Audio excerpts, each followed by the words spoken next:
கர்த்தருடைய பரிசுத்த நாமத்திற்கு மகிமுண்டாகட்டும். ஆண்டவராகிய இயேசு கிறிஸ்துவின் நாமத்தினாலே அன்பு கர்த்தருடைய பிள்ளைகளாகிய தங்கள் அனைவருக்கும் ஸ்வீட் ஊழியத்தின் சார்பாக வாழ்த்துக்களையும் ஸ்தோத்திரங்களையும் தெரிவித்துக் கொள்கின்றேன். சங்கீதங்களின் புத்தகம் 149 சங்கீதம் 4வது வசனம். சங்கீதம் 149 வசனம் 4 முதற் பகுதி. கர்த்தர் தம்முடைய ஜனத்தின் மேல் பிரியம் வைக்கிறார். கர்த்தர் தம்முடைய ஜனத்தின் மேல் பிரியம் வைக்கிறார். என் அன்பு கடவுளுடைய பிள்ளைகளே, இன்றைக்கு நமக்கு இருக்கிற ஒரு பெரிய கேள்வி அல்லது பிரச்சனையாக நிற்பது இப்படிப்பட்ட ஒன்று தான். என்னது? என் மேல் யார் பிரியமாக இருக்கிறார்கள்? என் மீது யார் அன்பாக இருக்கிறார்கள்? என்னை நேசிப்பதற்கு இந்த உலகத்தில் யார் இருக்கிறார்கள் என்று அன்புக்காக ஏங்குகின்ற மக்களை நாம் பார்த்து கொண்டிருக்கின்றோம்.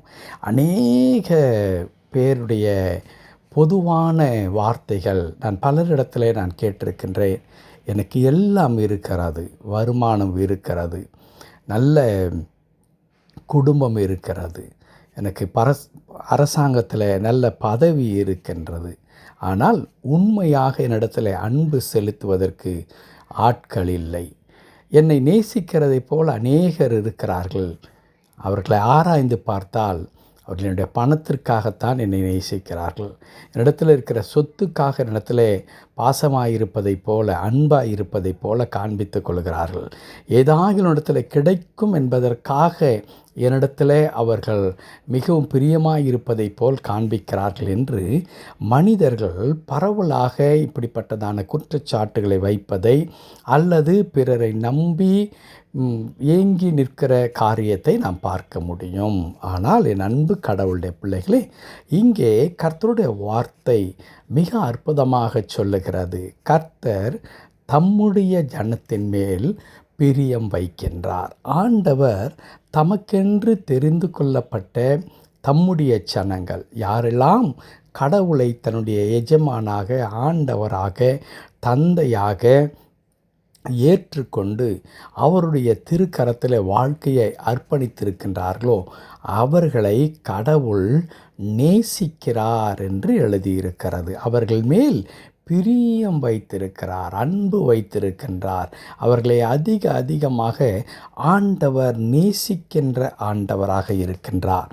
என் அன்பு கடவுளுடைய பிள்ளைகளே, இந்த உலகத்தில் நாம் பிறரிடத்தில், மனிதரிடத்தில் அனுபவிக்கின்ற அல்லது பெற்று கொண்டிருக்கிற அன்பு இருக்கிறதே, அது ஏதோ ஒரு எல்லையில் சுயநலம் சார்ந்ததாக இருக்கிறதை நாம் பார்க்க முடியும். ஆனால் கடவுள் நம்மீது வைத்திருக்கிற அன்பு இருக்கிறதல்லவா, அந்த அன்பு நம்மிடத்திலிருந்து ஏதோ ஒன்றை எதிர்பார்த்து அதற்காக நம்மை நேசிக்கிற ஆண்டவராக அல்ல, மாறாக அவர் தம்முடைய அநாதி சிநேகத்தால் எந்த விதமான கண்டிஷனும் இல்லாமல், எந்த விதமான எதிர்பார்ப்பும் இல்லாமல், எந்த விதமான விருப்பமும் இல்லாமல் ஆண்டவர் என்ன செய்கின்றார்? நம்மீது அன்பை, பாசத்தை வைத்திருக்கின்ற கடவுளாக இருக்கின்றார். இன்னும் அதிகமாய் நாம் சொல்ல வேண்டுமென்றால், ஆண்டவர் நம்மீது பிரியமாய் இருக்கிறார் என்பதை அதை வெளிப்படுத்தின விதம் இருக்கிறதே, அதுவே இந்த உலகத்தில் ஒருவரும் செய்யக்கூடாத ஒரு விதமாக இருக்கிறது. அது என்ன?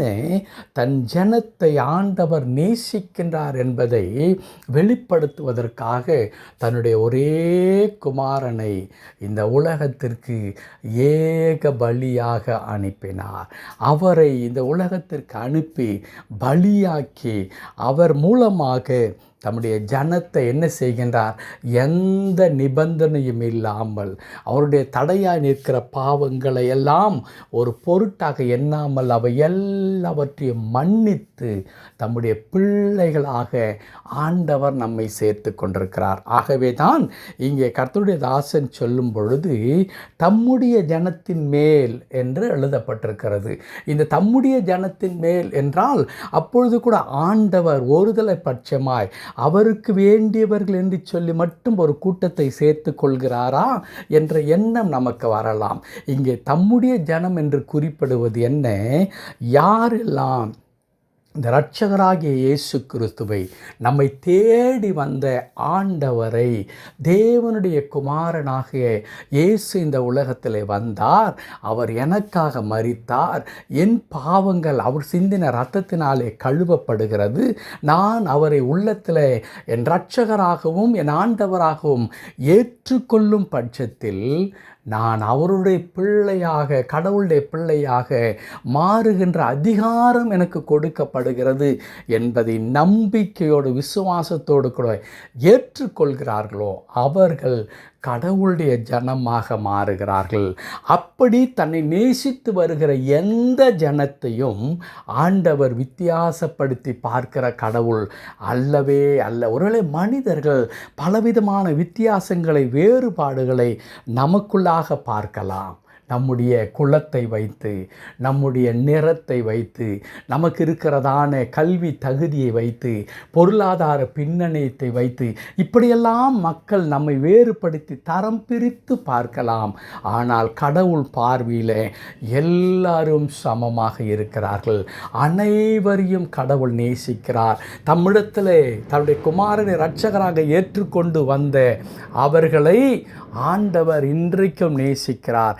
அதே வண்ணமாய் இதுவரையிலும் இந்த இயேசுவை அங்கீகரிக்காதிருக்கிறவர்களை கூட ஆண்டவர் வாஞ்சியோடு கூட எதிர்பார்த்து நிற்கிறார். ஆகவே தான் இயேசுவானவர் இப்படி சொன்னார், வருத்தப்பட்டு பாரம் சுமக்கிறவர்களே, நீங்கள் எல்லாரும் என்னிடத்தில் வா. நீங்கள் எல்லாரும் என்று எழுதப்பட்டிருக்கிறது. எங்கேயும் ஆண்டவர் இவர்கள் தான் வர வேண்டும், இவர்கள் வர தேவையில்லை என்று சொல்லவில்லை. நீங்கள் எல்லாரும் என்னிடத்தில் வாருங்கள், நான் உங்களுக்கு இளைப்பாறுதல் தருவேன் என்று குறிப்பிடுகிறார்.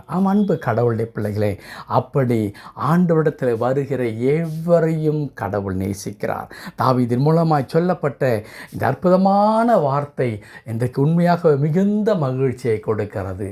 இந்த உலகத்தில் யார் என்னை நேசிக்கிறார்களோ இல்லையோ, யார் எங்களை மறந்து விட்டார்களோ இல்லையோ, என் ஆண்டவர் என் மீது பிரியம் வைத்திருக்கிறார். அவர் என்னை நேசிக்கிறார். அவர் நம்மை நேசிக்கும் பொழுது என் அன்பு கடவுளுடைய பிள்ளைகளே, எந்த குறைவுகளையும் ஆண்டவர் நம்முடைய வாழ்க்கையில் அனுமதிக்கவே மாட்டார். காரணம், நாம் நேசிக்கிற நம்முடைய பிள்ளைகள் கஷ்டப்படுவதை ஒரு பெற்றோராக நாம் அமைதியாக இருந்து வேடிக்கை பார்க்க மாட்டோம் அல்லவா? அதே வண்ணமாகத்தான் நம்முடைய கடவுள் கூட நாம் கஷ்டப்படுவதை, நாம் பிரச்சனைக்குள் இருப்பதை, நாம் தேவைகளுக்குள்ளாக இருப்பதை ஆண்டவர் வேடிக்கை பார்க்கிற கடவுள் அல்ல. அவர் வந்து நமக்கு உதவி செய்கிற ஆண்டவராக இருக்கிறார். ஆகவே என் அன்பு கடவுளுடைய பிள்ளைகளே, இந்த உலகத்தில் எனக்கு யாரும் இல்லை என்று நினைக்காதீர்கள். உங்களை உண்டாக்கின கடவுள் யார் நேசிக்காவிட்டாலும் அவர் நேசித்து கொண்டிருக்கிறார். ஜெபிக்கலாமா? கிருபை நிறைந்த நல்ல ஆண்டவரே, உமக்கு நன்றி செலுத்துகிறோம். இந்த உலகத்தில் உண்மையான அன்பு உம்மிடத்திலே இருக்கிறது ஆண்டவரே. அந்த அன்பு உமது குமாரனாகிய இயேசு கிறிஸ்து மூலமாய் கல்வாரி சிலுவையில் வெளிப்பட்ட அன்பு ஆண்டவரே. அப்பா, அந்த அன்பிலே எங்களுக்கும் கர்த்தாவே ஆண்டவரே சுவாமி பங்கை நீர் கொடுத்ததற்காய் தோத்திரம். இன்றைக்கு நீர் எங்களை நேசிக்கிறன்ற நல்ல செய்திக்காக உமக்கு நன்றி செலுத்துகிறோம். தொடர்ந்து எங்களுடைய காரியங்களை நீர் பொறுப்படுத்திக் கொள்ளும் ஐயா.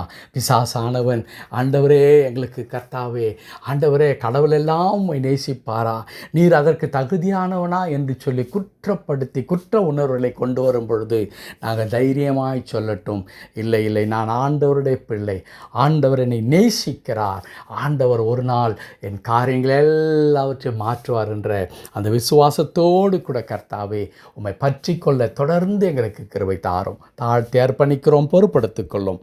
மீட்பர் நாமத்தில் ஜெபிக்கிறோம் எங்கள் நல்ல பிதாவே. ஆமென், ஆமென்.